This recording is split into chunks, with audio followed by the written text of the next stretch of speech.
നിലമ്പൂരിന്റെ നിയുക്ത MLA ആര്യാടൻ ചൗക്കത്ത് തിരഞ്ഞെടുപ്പ് വിജയത്തിന് പിന്നാലെ വോട്ടർമാരെ നേരിൽ കണ്ട് നന്ദി പറയുന്നതിനായി എത്തി. ചന്തക്കുന്ന് ബസ് സ്റ്റാൻഡിൽ നിന്നും വാഹന ജാഥയായാണ് പര്യടനം ആരംഭിച്ചത്. മണ്ഡലത്തിലെ ജനങ്ങൾക്ക് വേണ്ടി പ്രവർത്തിക്കാൻ ലഭിച്ച ചുരുങ്ങിയ കാലം ഏറ്റവും ഫലപ്രദമായി വിനിയോഗിക്കുമെന്ന് ആര്യാടൻ ചൗക്കത്ത് ന്യൂസ് മലയാളത്തോട് പറഞ്ഞു. നിലമ്പൂരിന്റെ നിയുക്ത MLA ആര്യാടൻ ചൗക്കത്ത് വോട്ടർമാരോട് നന്ദി പറയാനുള്ള ഒരു പര്യടനത്തിലാണ് ഉള്ളത്. മണ്ഡലത്തിൽ വളരെ കുറച്ച് നാളുകൾ മാത്രമേ, അല്ലെങ്കിൽ കുറച്ച് മാസങ്ങൾ മാത്രമേ നമുക്കിനി പ്രവർത്തിക്കാൻ ലഭിക്കുകയുള്ളൂ ഈ ഒരു ടൈമില്.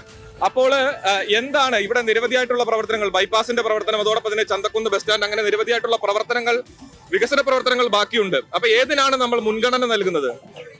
ഇവിടെ UDF തുടങ്ങി വെച്ച വികസന പ്രവർത്തനങ്ങൾ ഇടതുപക്ഷം പാതി വഴിയിൽ ഉപേക്ഷിച്ചു പോയി. ആ വികസന പ്രവർത്തനങ്ങൾ പൂർത്തീകരിക്കുക എന്നതാണ് പ്രധാന ലക്ഷ്യം. അതിന് ഇടതുപക്ഷ ഗവൺമെന്റ് എത്രമാത്രം സഹകരിക്കുമെന്ന് എനിക്കറിയില്ല. പരമാവധി അതിനുവേണ്ടിയുള്ള സമ്മർദ്ദങ്ങൾ ചെലുത്തുക, അതാണ് പ്രഥമമായ ലക്ഷ്യം. ഇപ്പോഴും ഈ വിജയത്തിൽ എതിർ ക്യാമ്പുകൾ വർഗീയ ശക്തികളുടെ കൂട്ടുപിടിച്ചാണ് ഈ വിജയം എന്ന് ഇപ്പോഴും ആവർത്തിക്കുകയാണത്.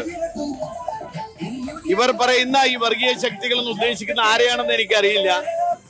എന്തായാലും ഇന്ന് UDF-നെ പിന്തുണച്ചവരൊക്കെ തന്നെ ഒരു കാലത്ത് LDF-നെ പിന്തുണച്ചവരാണ്. അപ്പൊ LDF-നെ പിന്തുണക്കുമ്പോ അവര് മതേതരവാദികളും UDF-നെ പിന്തുണച്ചാൽ അവര് വർഗീയവാദികളും ആവുന്ന ഒരു വലിയ മാജിക് അത് ഇടതുപക്ഷത്തിന്റെ കയ്യിൽ മാത്രമേ ഉള്ളൂ. അപ്പോൾ അദ്ദേഹം സൂചിപ്പിച്ചതുപോലെ തന്നെ വോട്ടർമാർക്ക് നന്ദി പറഞ്ഞുകൊണ്ടുള്ള യാത്രയാണ് ഇപ്പോൾ ചന്തക്കുന്ന് ബസ് സ്റ്റാൻഡിൽ നിന്നുമാണ് ആരംഭിച്ചിട്ടുള്ളത്. ഇത് അമരമ്പലത്താണ് അവസാനിക്കുക.